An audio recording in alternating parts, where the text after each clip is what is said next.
Hello，大家好啊！歡迎嚟到我 VIP Money Talk 嘅 channel 啊，用1分鐘掌握本周市場嘅重點啦。去到2026年嘅8月7號咧，全球股市整體都上揚噶啦。儘管呢個中東局勢仍然緊張啊，但係市場預期咧呢個霍爾木茲海峽咧可能重新就開放噶啦，改善咗投資者嘅情緒啦。而加拿大嘅股市啊創下咗歷史嘅新高，美國股市咧亦都同步上漲嘅。加拿大同埋美國嘅10年期國債啊收益率就回落翻噶啦，油價咧就下跌，金價咧就繼續走高嘅。加拿大嘅經濟數據表現就強韌㗎啦，6月份嘅商品貿易順差咧擴大去到39億加元咁多，黃金同埋汽車嘅出口咧明顯就增長㗎啦。7月份新增咗7.5萬份嘅就業崗位，遠超過呢個市場預期嘅。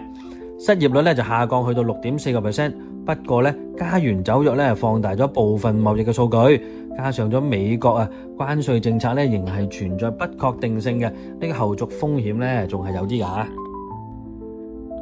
喺美國方面啊，7月份嘅就業人口咧就減少咗2.3萬人，反映勞動市場咧持續降溫。雖然失業率咧去到低至4.1%，但係主要原因咧係勞動參與嘅人數下跌咗啫，並唔係代表就業市場真正轉強㗎嚇。對於投資者嚟講啦，加拿大嘅經濟暫時只係韌性，而美國就業放緩咧可能影響美聯儲下一步嘅利率嘅決策啦。現階段嚟講，投資組合咧仍然係保持全球分散嘅配置啦，同時亦都可以兼顧優質啲股票咧。黃金啊，同埋呢個防禦型嘅資產就係最好噶啦。